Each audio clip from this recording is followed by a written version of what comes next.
হ্যাঁ বলো। আপনি যে সেই পহেলা বৈশাখ মেলা থেকে আমাকে যে স্বর্ণের হার বানিয়ে দিয়েছিলেন, সে হার দিজাম কোথাও খুঁজে পাচ্ছি না মহারাজ। কি বলছো? আমি যার সহ্য করতে পারছি না রানী। মনে হচ্ছে আকাশটা ভেঙে আমার পায়ের তলা, মাথার উপর পড়ছে, পায়ের তলা থেকে মাটি সরে যাচ্ছে। আমি আর স্থির করতে পারছি না।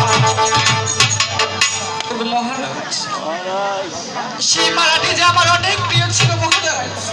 হ্যাঁ হ্যাঁ, তোমার অনেক প্রিয় ছিল, তা আমি জানি।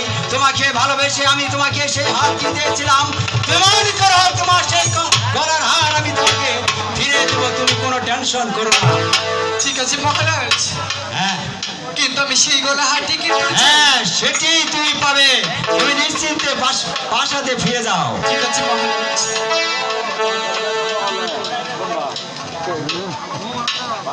আমি তোকে অতিথিকে আশ্রয় দিয়েছিলাম, এই দেখি সে অতিথি এখনো আছে না, চলে গেছে।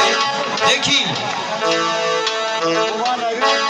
এই অতিথি, এই অতিথি, এই ওঠো।